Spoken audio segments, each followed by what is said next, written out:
उस दिन रमजान की 29वीं तारीख थी। घर में अजीब सी खुशी और चहल पहल छाई हुई थी। लोगों को उम्मीद थी कि शाम को ईद का चांद जरूर आसमान में दिखाई दे जाएगा। 29 तारीख के चांद की रोजेदारों को कुछ ज्यादा ही खुशी होती है, क्योंकि एक रोजा कम हो जाता है।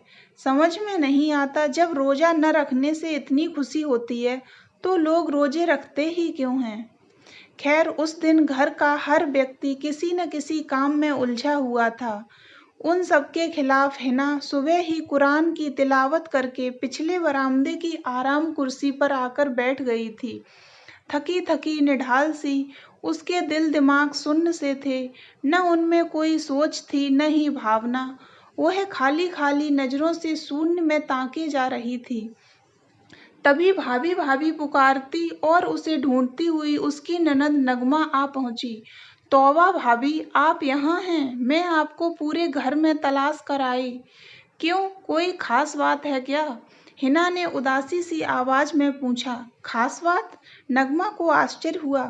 क्या कह रही हैं आप? कल ईद है, कितने काम पड़े हैं। पूरे घर को सजाना संवारना है, फिर बाजार भी तो जाना है खरीदारी के लिए। नगमा, तुम्हें जो भी करना है नौकरों की मदद से कर लो और अपनी सहेली सहला के साथ खरीदारी के लिए बाजार चली जाना। मुझे यूं ही तन्हा मेरे हाल पर छोड़ दो मेरी बहना। भाभी, नगमा रूठ सी गई। तुम मेरी प्यारी ननद हो ना। हिना ने उसे फुसलाने की कोशिश की। जाइए, हम आपसे नहीं बोलते। नगमा रूठ कर चली गई। हिना सोचने लगी, ईद की कैसी खुशी है नगमा को, कितना जोश है उसमें।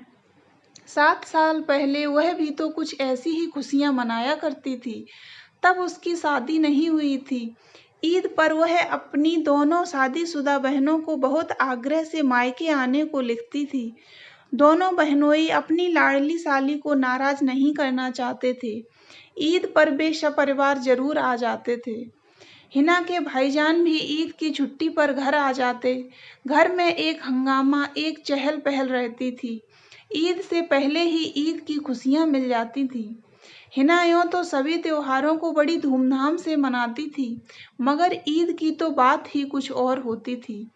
रमजान की विदाई वाले आखिरी जुम्मे से ही वह अपनी छोटी बहन हुमा के साथ मिलकर घर को संवारना शुरू कर देती थी। फर्नीचर की व्यवस्था बदलती। हिना का हाथ लगते ही सब कुछ बदला बदला और निखरा निखरा सा लगता। ड्राइंग रूम जैसे फिर से सजीव हो उठता। हिना की कोशिश होती कि ईद के दिन घर का ड्राइंग रूम अंग्रेजी ढंग से सजा न होकर बिल्कुल इस्लामी अंदाज में संवरा हुआ हो। कमरे से सोफे वगैरह निकालकर अलग अलग कोने में गद्दे लगाए जाते। उस पर रंग बिरंगे कुशनों की जगह हरे हरे मसनद रखती। एक तरफ छोटी तिपाही पर चांदी के गुलदान और इत्रदान सजाती। खिड़की के भारी भरकम पर्दे हटाकर नर्म नर्म रेशमी पर्दे डालती।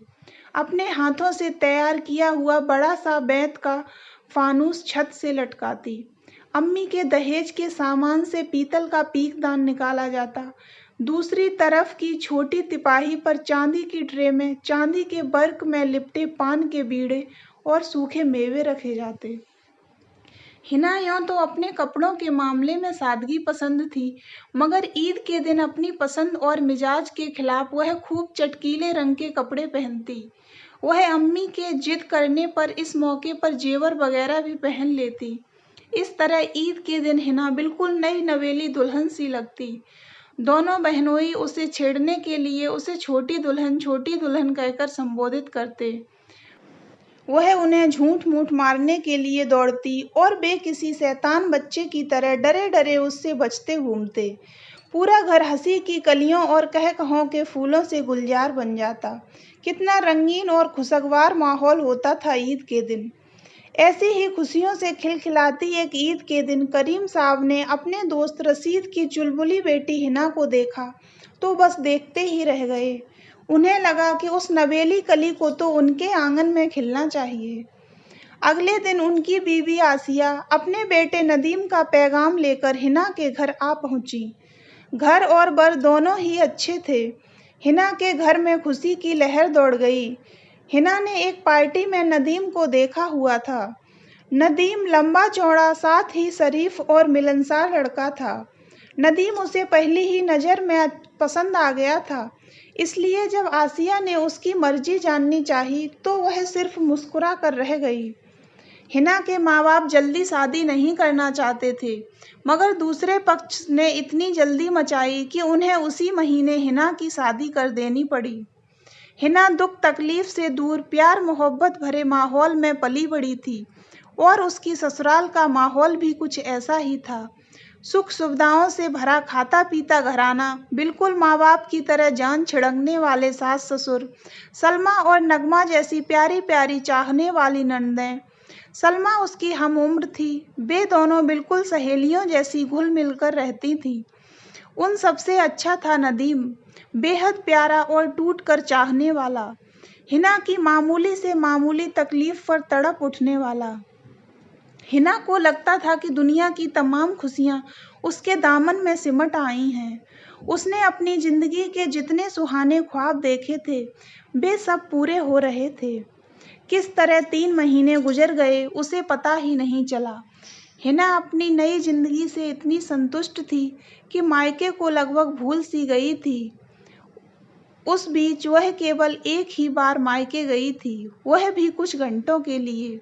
माँ बाप और भाई बहन के लाख रोकने पर भी वह नहीं रुकी। उसे नदीम के बिना सब कुछ फीका फीका सा लगता था।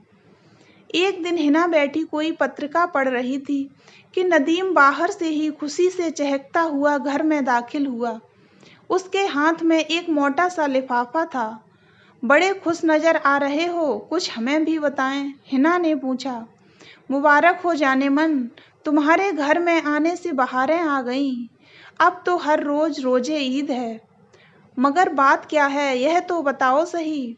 मैंने कोई साल भर पहले सऊदी अरब की एक बड़ी फर्म में मैनेजर के पद के लिए आवेदन किया था। मुझे नौकरी तो मिल गई थी, मगर कुछ कारणों से वीज़ा मिलने में बड़ी परेशानी हो रही थी। मैं तो उम्मीद ही खो चुका था, लेकिन तुम्हारे आने पर अब यह वीज़ा भी आ गया है। वीज़ा आ गया? हिना की आंखें हैरत से फैल गईं। वह समझ नहीं पाई थी कि उसे खुश होना चाहिए या दुखी।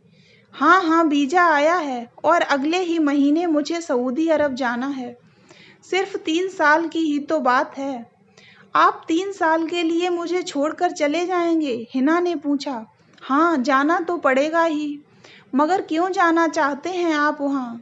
यहाँ भी तो आपकी अच्छी नौकरी है, किस चीज़ की कमी है हमारे पास? कमी? यहाँ सारी जिंदगी कमा कर भी तुम्हारे लिए न तो कार खरीद सकता हूँ और न ही बंगला। सिर्फ 3 साल की ही तो बात है, फिर सारी जिंदगी ऐश करना। नहीं चाहिए मुझे कार, हमारे लिए स्कूटर ही काफ़ी है। मुझे बंगला भी नहीं बनवाना है, मेरे लिए यही मकान बंगला है। बस तुम मेरे पास रहो, मुझे छोड़कर मत जाओ नदीम। हिना वियोग की कल्पना से ही छटपटाकर सिसकने लगी। पगली, नदीम उसे मनाने लगा और बड़ी मिन्नत खुशामद के बाद आखिर उसने हिना को राजी कर ही लिया। हिना ने रोती आंखों और मुस्कुराते होठों से नदीम को अलविदा कहा। अब तक दिन कैसे गुजरते थे हिना को पता ही नहीं चलता था, मगर अब एक एक पल एक एक सदी जैसा लगता था। उफ, 3 साल कैसे कटेंगे, सदियों जितने लंबे ये दिन, हिना सोच सोच कर बोरा जाती थी। और फिर ईद आ गई, उसकी शादीशुदा जिंदगी की पहली ईद। रिवाज के मुताबिक उसे पहली ईद ससुराल में जाकर मनानी पड़ी, मगर न तो वह पहले जैसी उमंग थी और न ही खुशी। सास के आग्रह पर उसने लाल रंग की बनारसी साड़ी पहनी जरूर, जेवर भी सारे पहने, मगर दिल था कि बुझा जा रहा था। हिना बार बार सोचने लगती थी, जब मैं दुल्हन बनी नहीं थी तो लोग मुझे दुल्हन कहकर छेड़ते थे, मगर आज जब मैं सचमुच दुल्हन हूँ तो कोई भी छेड़ने वाला मेरे पास नहीं है। न तो हंसी मजाक करने वाले बहनोई और न ही वह दिल्लगी करने वाला दिलवर जिसकी मैं दुल्हन हूँ। कहते हैं वक्त अच्छा कटे या बुरा, जैसे तैसे कट ही जाता है। हिना का भी 3 साल का दौर गुजर गया। उसकी शादी के बाद तीसरी ईद आ गई। उस ईद के बाद ही नदीम को आना था। हिना नदीम से मिलने की कल्पना से ही पुलकित हो उठती थी। नदीम का यह वादा था कि वह उसे ईद वाले दिन जरूर याद करेगा, चाहे और दिन याद करे या न करे। अगर ईद के दिन वह खुद नहीं आएगा तो उसका पैगाम जरूर आएगा। ससुराल वालों ने नदीम के जाने के बाद हिना को पहली बार इतना खुश देखा था। उसे खुश देखकर उनकी खुशियां भी दोगुनी हो गईं। ईद के दिन हिना को नदीम के पैगाम का इंतजार था। इंतजार खत्म हुआ। शाम होते होते नदीम का तार आ गया। उसमें लिखा था, मैंने आने की सारी तैयारी कर ली थी, मगर फर्म मेरे अच्छे काम से इतनी खुश है कि उसने दूसरी बार भी मुझे ही चुना। भला ऐसे सुनहरे मौके कहाँ मिलते हैं, इसे यूं ही गंवाना ठीक नहीं। उम्मीद है तुम मेरे इस फैसले को खुशी खुशी कबूल करोगी। मेरी फर्म यहाँ के काम खत्म करके कनाडा जा रही है। छुट्टियाँ लेकर कनाडा से भारत आने की कोशिश करूँगा। तुम्हें ईद की बहुत बहुत मुबारकबाद, नदीम। हिना की आंखों में खुशी के जगमगाते चिराग बुझ गए और दुख की गंगा यमुना बहने लगी। नदीम की चिट्ठियां अक्सर आती रहती थीं, जिनमें वह हिना को मनाता फुसलाता और दिलासा दिलाता रहता था। एक चिट्ठी में नदीम ने अपने न आने का कारण बताते हुए लिखा था, बेशक मैं छुट्टियां लेकर फर्म के खर्च पर साल में एक बार तो हवाई जहाज से भारत आ सकता हूं, मगर मैं ऐसा नहीं करूंगा। मैं पूरी वफादारी और निष्ठा से काम करूंगा ताकि फर्म का विश्वास पात्र बना रहूं और ज़्यादा से ज़्यादा दौलत कमा सकूं। वह दौलत जिससे तुम वे खुशियां भी खरीद सको जो आज तुम्हारी नहीं है। नदीम के भेजे धन से हिना के ससुर ने नया बंगला खरीद लिया, कार भी आ गई।